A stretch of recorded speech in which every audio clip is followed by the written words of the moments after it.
In studio, pleased to be joined by Al Rogan. He's made a number of appearances this year, but this particular appearance bears a little bit more significance because it is the ACAC's annual Make Some Noise for Mental Health campaign coming up to finish off this month of January. So January 31st, when the Rustlers host the Grand Prairie Wolves in men's and women's basketball, that is when Make Some Noise for Mental Health will kick off, which again, it's been probably the biggest mental health campaign for college athletics really over the past decade.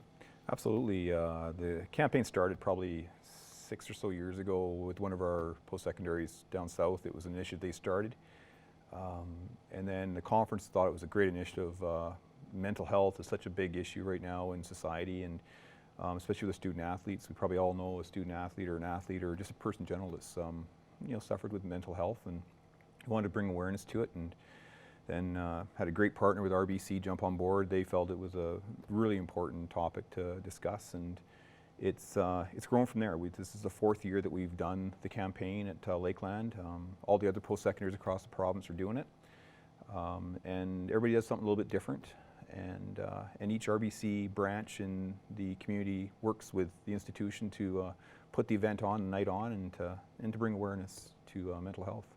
Absolutely. And how much money are you looking to raise this year? I know RBC has already written a check. Yeah, it's not so much about the raising of funds. RBC, one of their initiatives with each post-secondary is to make a $1,000 donation to. We have a student athlete council, so they're determining what that's going to go to. It goes towards helping with students' mental health at the institution. So our student athlete council, they're still determining what that's going to go to this year, but last year it went to our SOS fund, which is to help students who maybe don't have enough money to, just an emergency fund to help them pay for some of their groceries and things like that. So it's RBC, they're stepping behind not only by name but also financially as well to ensure that they're part of it. But yeah, it's more raising awareness and trying to end the stigma of mental health, and it's okay not to be okay. Yeah. Do you think that message is starting to get through more than it used to? Certainly a decade ago. I feel even like 5 years ago, the stigma around mental health has at least somewhat shifted. Do you think it's shifted significantly? Absolutely. We can just see it inside of our own athletics department, and even our institutions. We see more and more kids that they're coming forward and saying, I'm struggling with this or I'm struggling with that. They have that great relationship with their coaches or even our staff in our learning commons, and they talk and they feel like they can come forward and talk. So it's, we're definitely seeing a change to where they're not afraid to talk about struggles they're having with their personal life and their mental health. Okay. And have you, I guess, probably gotten to see a few anecdotes of students that have come forward and then been able to move forward in a positive way afterwards, obviously, because of the help they've received?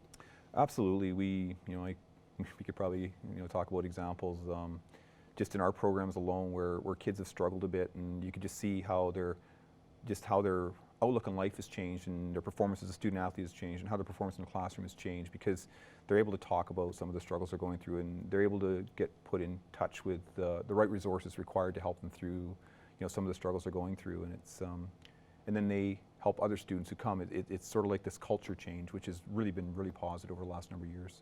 And obviously the community has managed to jump on board in many cases over the past couple of years as well. Absolutely. I can't say enough about our community. In this particular situation, RBC is a partner with this initiative, but our communities in Vermilion and Lloydminster, when it comes to working with us, have been absolutely fantastic. Not anything, but a lot of things we asked for, they're willing to step up and help. It's just the communities we live in, right?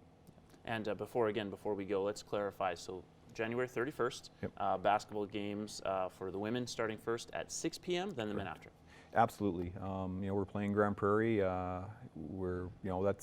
That's important as well. Like, we want to make sure that teams or people come out to watch our teams. But the big thing about the evening is our Make Some Noise for Mental Health, and there's a lot of initiatives we're doing that night, from giveaways to we want to get our crowd engaged. We want them to make some noise for mental health, basically. So that's a huge component of the evening, and basketball's in there as well, which is really important for us as well. So make sure you have a good seat at game time, which again at 6 p.m. is the start, and be ready to make some noise. Awesome.